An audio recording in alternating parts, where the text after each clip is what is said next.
ओम शांति। आज की कहानी का टाइटल है माया की आवाज़। एक समुंदर में कुछ यात्री जहाज में यात्रा कर रहे थे। उस जहाज में एक सूफी फकीर और साथ में ही कुछ शरारती लोग भी थे और वे शरारती लोग उस भोले भाले फकीर को बहुत सता रहे थे। वो फकीर चुप था, कुछ नहीं कह रहा था।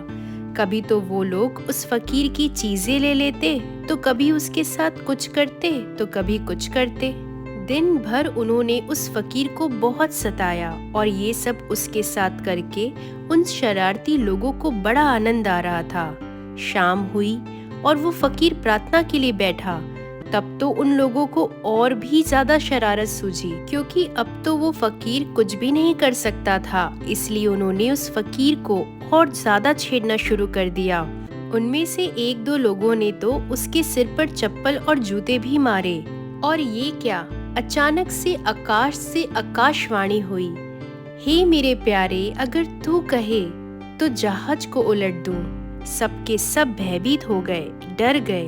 वे सारे लोग जो उस फकीर को सता रहे थे एकदम फकीर के चरणों में जाकर गिर पड़े और माफी मांगने लगे कि हमें माफ कर दो।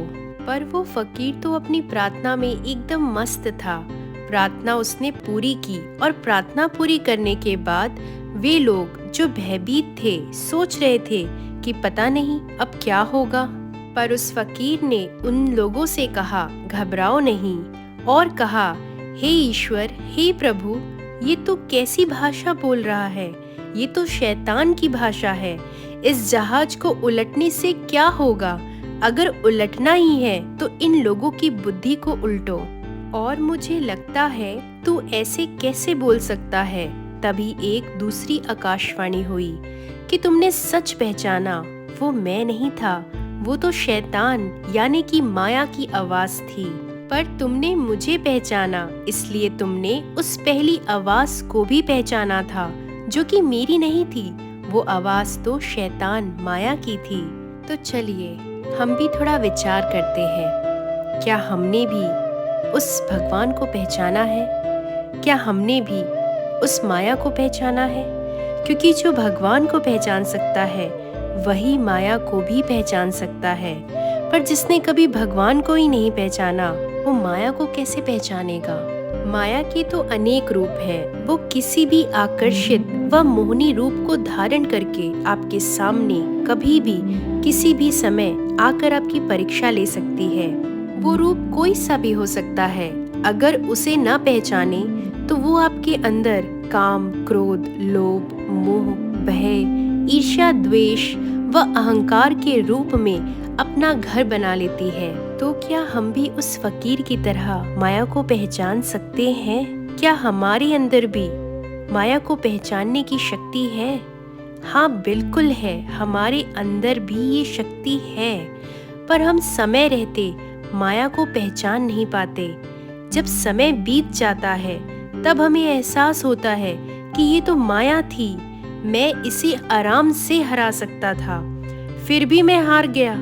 और फिर सिर्फ बस पछतावा, दुख रह जाता है। और जब हम बार बार एक ही पेपर में फेल होते रहते हैं तो हमारे अंदर जो शक्तियां हैं वो हमें फील होना बंद हो जाती है। जैसे किसी को डायबिटीज है और उसे शुगर खाना बिल्कुल मना है, तो उसके लिए माया शुगर है। उस व्यक्ति को जहाँ शुगर दिखेगा, मिठाइयाँ दिखेगी, अभी तक उसने खाया नहीं है, सिर्फ आंखों से देखा है, उसकी खाने की इच्छा ही उसे फेल कर देगी, क्योंकि उसे शुगर कंट्रोल कर रहा है, वो शुगर को कंट्रोल नहीं कर रहा है। यानी कि माया उसे अपने हिसाब से नचा रही है, वो माया को नहीं जीत पा रहा है। ऐसे ही सबकी अलग अलग माया से लड़ाई है, सबके अलग अलग पेपर्स हैं। वो ही इस जीवन में हमारी सबसे बड़ी दुश्मन है। जो आपकी सबसे बड़ी कमजोरी है, कमी है, माया उसी रूप में आपके ऊपर अटैक करती है।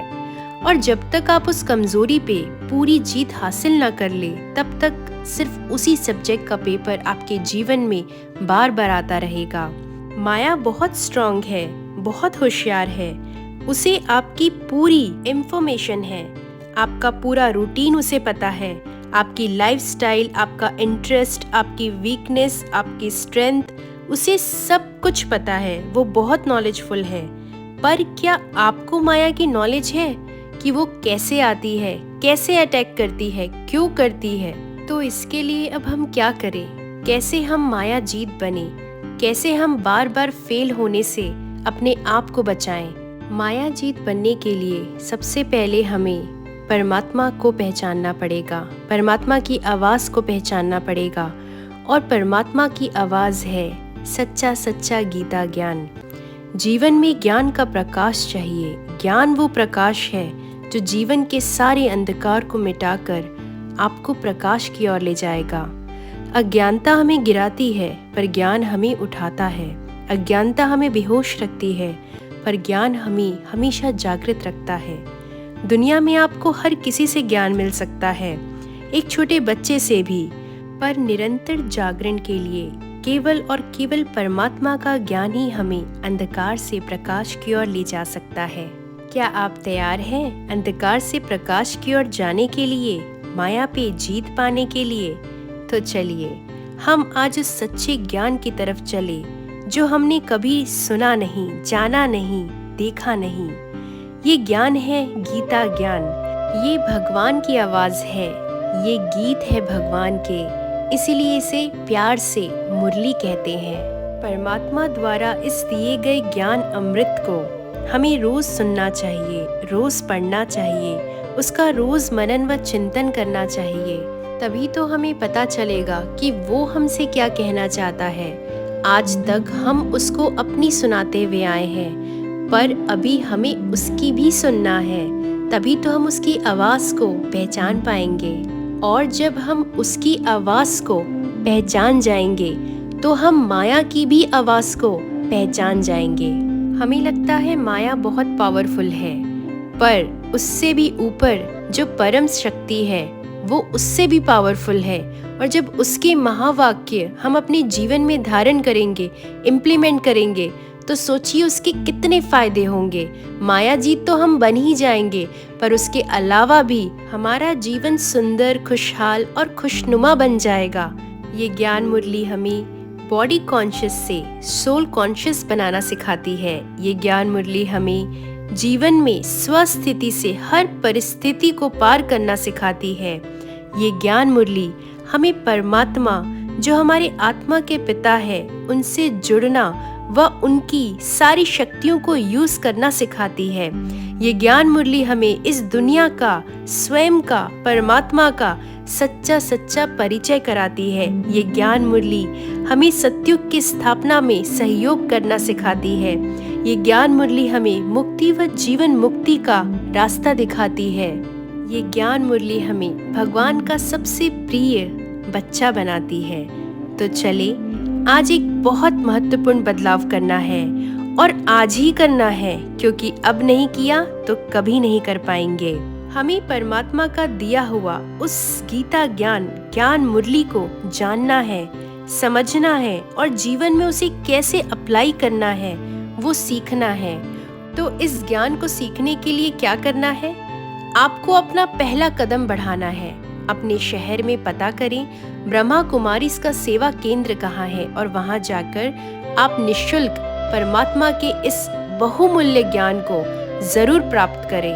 अपने जीवन को खुशियों से भरे, माया जीत बने, सोल कॉन्शियस बने, अपने आप को जाने, परमात्मा को जाने, उनकी शक्तियों को भी जाने और ये मनुष्य जीवन को सफल करे।